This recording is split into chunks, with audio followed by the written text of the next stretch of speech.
Hi, this is Claire-Louise, the Thrifty Stitcher, and welcome to my weekly video blog, Tales from the Thrifty Studio. I'd like to talk to you about my favourite friend apart from my sewing machine, and that is the iron.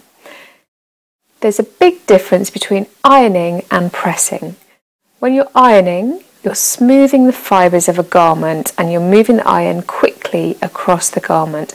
And when pressing, we're trying to put a little weight through the iron to actually flatten out a seam. I'm just going to show you the difference. As you can see, I have a skirt here that's a little bit crumpled. Use my iron and work quickly across the fibres, smoothing out the fabric with some steam.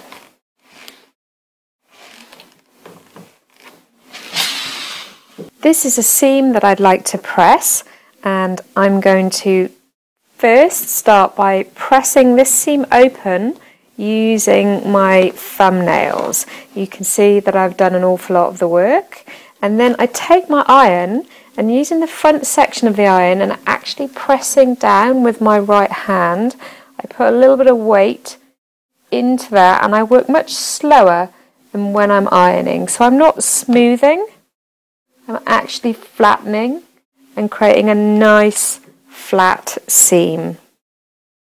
So that's what my seam looks like from the inside, and from the outside that's a lovely smooth finish.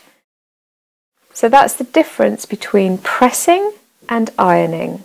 The great thing about a sleeve board is that I can actually slide the hem of a pair of trousers onto my board, allowing me to go in and press around the circumference of my hem. Quite tricksy to do this on a flat ironing board. So this is a fab little gadget. It's called a sleeve board. A great way to press curves is using one of these gadgets. It's called a tailor's ham. It's got several curves. There's one that way.